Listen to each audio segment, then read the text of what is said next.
So I want to start with talking about why we advertise digitally, why we choose this form of advertising as our main form of advertising.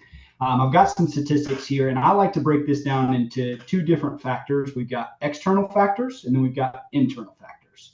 So we'll start with the external factors of why we choose this avenue. The first thing is that 98% of all shopping starts online.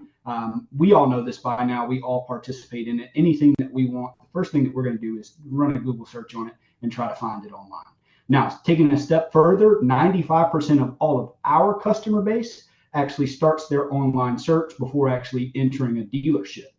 Now, with that being said, we know that there's statistics around how many dealerships a customer is going to visit before actually making a purchase. It's typically only 1 to 2. How do we figure out a way to become one of those 2 dealerships that customer decides to walk into when they're actually ready to make the purchase?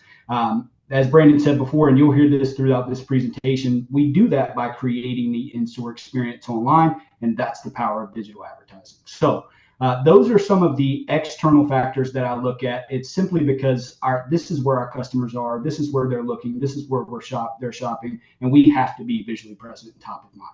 So we got the external factors. Now, as operators and owners, we care about what are the internal factors, right? The first thing you're going to see is the most exposure for the cheapest cost. There is no other avenue where you're going to get the amount of exposure you'll get with digital advertising for the amount of money that you're spending. Your dollar will go further digitally than it will with any other platform.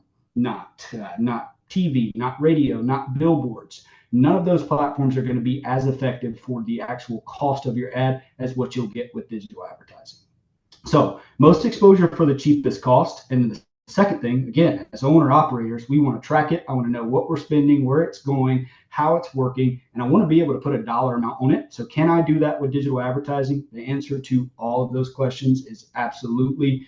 Measurable results is probably the most important aspect of all of this to us as an internal factor for the actual owners.